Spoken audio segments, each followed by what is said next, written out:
সংযুক্ত আরব আমিরাতের সঙ্গে আজকে তৃতীয় টি-20 ম্যাচ খেলবে বাংলাদেশ ক্রিকেট দল। সিরিজের শেষ ম্যাচটি একেবারে ফাইনালে রূপ নিয়েছে, কারণ এর আগের দুটি ম্যাচে একটি একটি করে জয় পেয়েছে বাংলাদেশ ও সংযুক্ত আরব আমিরাত। ফলে আজকের এই ফাইনাল ম্যাচে যে জিতবে সেই কিন্তু শিরোপাটা জয় করবে। এখন প্রশ্ন হচ্ছে বাংলাদেশের সমর্থকদের, আদৌ কি বাংলাদেশ এই সিরিজটা জিততে পারবে?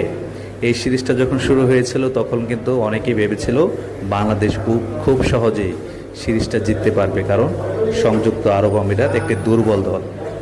আইসিসি র্যাঙ্কিংয়ে সংযুক্ত আরব আমিরাতের বর্তমানের অবস্থান হলো 15 নম্বরে, অন্যদিকে বাংলাদেশের অবস্থান হলো 9 নম্বরে। বাংলাদেশ মোটামুটি একটা মধ্যম সারির দল হিসেবে ক্রিকেটে পরিচিত, সেই হিসেবে সংযুক্ত আরব আমিরাত খুবই দুর্বল দলগুলোর একটি হিসেবে বিবেচনা করা হয় দলটিতে। কিন্তু প্রথম ম্যাচে বাংলাদেশকে চমকে দিয়েছিল সংযুক্ত আরব আমিরাত, আর দ্বিতীয় ম্যাচে তো সংযুক্ত আরব আমিরাত একেবারে জয় নিয়ে মাঠ ছেড়েছে।